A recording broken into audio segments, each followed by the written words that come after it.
Welcome to podcast number 13 of our AI-generated news summary. Let's dive into the summaries of our top stories. Our next story is titled, In the Shadow of War. Armenia tries to make its economy indispensable. Armenia is recasting itself as a global technology hub. It has revamped its education curriculum to provide a steady stream of STEM talent. Thousands of Russian professionals have decamped in Armenia to both avoid the military draft as well as onerous Western sanctions. Armenia signed a comprehensive and enhanced partnership agreement with the EU in February. It withdrew its rival bid to host COP29 in order to secure the release of 32 prisoners of war. The stakes couldn't be higher and hinge on the deft balancing of Armenia's neighbors. The Kremlin is clearly concerned by Armenia's perceived Western tilt. The U.S. government has not enacted any penalties against Azerbaijan or sanctioned a single official.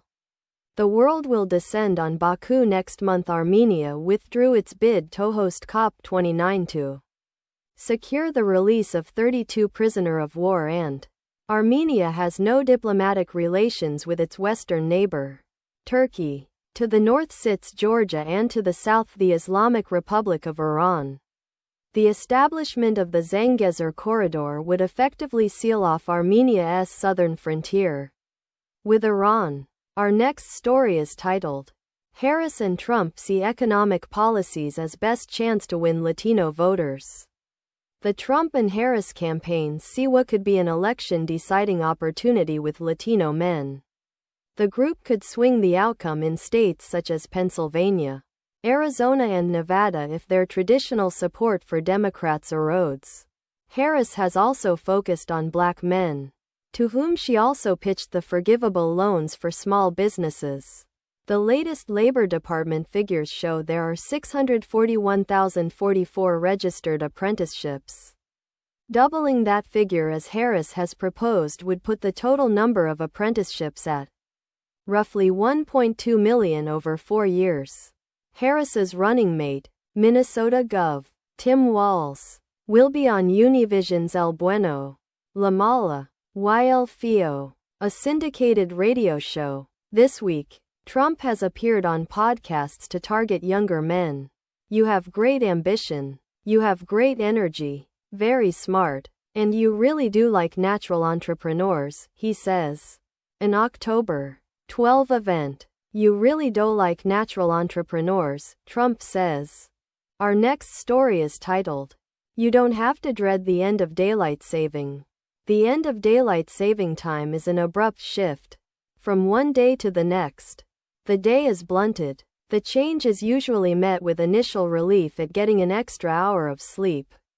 But rather than responding passively, we can actively anticipate, and even welcome, the end. Mark it on the calendar in advance, so it becomes part of the rhythm of fall. We can expect that the week post-clock change will be a transition week. If you have kids, it can be especially helpful to lighten their schedules this week. Anticipating this transition is an opportunity to practice living with nature. If we clear our schedules of unnecessary obligations during the transition week, it makes room for special activities.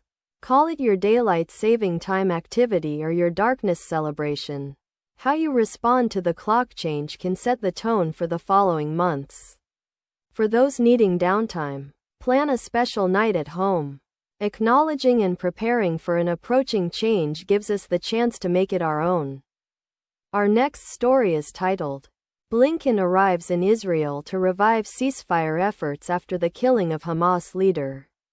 U.S. could be forced to curtail some forms of military aid if humanitarian aid continues to be hindered. Blinken will focus on securing the release of hostages held by Hamas and alleviating the suffering of Palestinian civilians. Hamas-led militants stormed into southern Israel on October 7, 2023, killing 1,200 people. Around 100 of the captives are still held in Gaza, a third of whom are believed to be dead.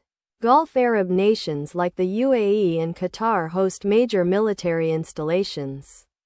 There are concerns that an all-out regional war could draw them in. Iran has repeatedly vowed to respond to any Israeli strike. The few remaining patients had been evacuated after the Israeli military's announcement the night before. The director of the Sahel General Hospital denied the allegations and invited journalists to visit the hospital and its 2 underground floors. The Israeli military said it struck a Hezbollah target, without elaborating, and said that it had not targeted the hospital itself. It is not known if the U.S., which is providing humanitarian aid, will provide military assistance. Our next story is titled, "Don't Bet on the Financial Scam of Easily Manipulated Political Prediction Markets." Pundits regularly cite betting odds on prediction markets such as Polymarket, Kalshi, Predictit, and interactive brokers as a guide to who is up and down in the horse race. On some platforms, we tried to make bets on several key battleground races, only to find out we couldn't, because there were 0 sellers in those markets. Political prediction markets are rife with unchecked foreign manipulation. A small bet of a few $1,000s can immediately move the market by several percentage points. In real time, the only prediction market with significant scale, Polymarket, is open only to foreign. The largest investors in prediction market platforms are a who's who of top GOP donors with close links to Trump, such as Peter Thiel and Henry Kravis. The prediction market has been wrong each of the last 3 presidential election cycles. In 2012, Intrade, the then market leader, priced Mitt Romney to win a razor-thin victory. Despite these red flags, prediction markets have largely evaded scrutiny with media accounts, experts, and pundits citing them as credible sources of information. Our next story is titled, "The Surprising Health Benefits of Pain." Exercise and heat stress may be one example. Hot yoga could also be beneficial to regularly mix endurance exercise and heat. Exercise and fasting both promote this metabolic switch from glucose to ketones. If you take plant supplements after exercise, the additional stress of these mild toxins may diminish the benefits of the workout. Leave time for recovery in between bouts of stress. People feel no discomfort from these internal stressors even as they produce cellular waste. We're blissfully unaware as this waste prompts NRF2 to stimulate repairs in healthier cells. It's likely true that the sum is greater than the parts for a number of combinations. Kenny says, exercise while fasting may be an example. Combining exercise and fasting in his lab led to better brain functioning in the hippocampus. Critical for learning and memory, research in humans is needed. Exercise and fast both promote this as a guest post by Dr. David Kenny, a professor at the University of Maryland. Our next story is titled, "In a Tight Michigan Senate Race, Both Sides Target Split-Ticket Voters." Rep. Alyssa Stotkin and her Republican opponent are clear-eyed about how their fortunes and those of the standard-bearers of their parties may not perfectly align. There's still a lot of people who are unsure about the top of the ticket, Stotkin says.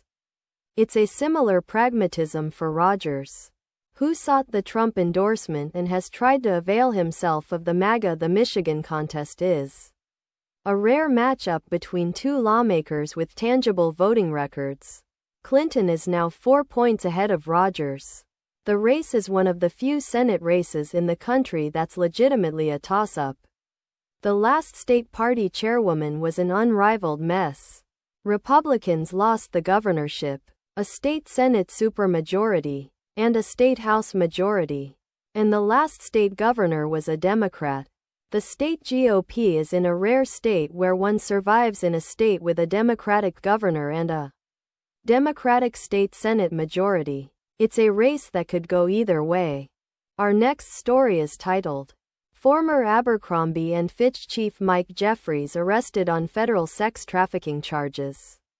Michael Jeffries became CEO of Abercrombie and Fitch in 1992 and left in 2014. The New Albany, Ohio-based company declined to comment on his arrest. Jeffries and his partner, Matthew Smith, were arrested in Florida. Co-defendant James Jacobson was arrested in Wisconsin. The brand traces its roots to a hunting and outdoors goods store that was founded in 1892. By the time Jeffries arrived a century later, the brand was a retail also ran. The U.S. has rebounded in recent years. The economy is expected to grow again in the second half of the year. The unemployment rate is at a low of 4.7%. The company has not commented on Jeffries' arrest or the charges against his partner Matthew Smith. The case is still pending and the trial is scheduled to begin in January. The trial is set to start in January and the case is being handled by the U.S. Attorney's Office in Florida, and Wisconsin. Our next story is titled, "A New Zealand Airport Has Imposed a 3-Minute Goodbye Hug Limit." New Zealand Airport imposes 3-minute time limit on goodbye hugs. Signs outside terminal warn those seeking fonder farewells should head to parking lot. Airport CEO Dan De Bono says signs had polarized social media users. A 20-second hug is long enough to release the well-being boosting hormones oxytocin and serotonin. De Bono said, "We do not have hug police," he said. Our next story is titled, "Peru's ex-president Alejandro Toledo sentenced to over 20 years in prison for corruption." Alejandro Toledo sentenced to 20 years and 6 months in prison. Authorities accused Toledo of accepting $35 million in bribes from Odebrecht. Toledo governed Peru from 2001 to 2006. Judge Inés Rojas said Toledo's victims were Peruvians who trusted him. Toledo was extradited to Peru in 2022 after a court of appeals denied a challenge to his extradition. He will serve the remainder of his sentence at a prison on the outskirts of Lima. New York City is the most populous city in the United States. The city is home to some of the world's most famous landmarks, including Times Square. It is also home to the largest number of people in the world. With more than 1.3 million people living in it, the U.S. has the highest murder rate in the country, according to the latest figures from the National Suicide Prevention Lifeline. The number of murders in Peru in 2013 was the highest since records began in 1998. That concludes our AI-generated news summary for today. Thanks for listening, and stay tuned for our next episode.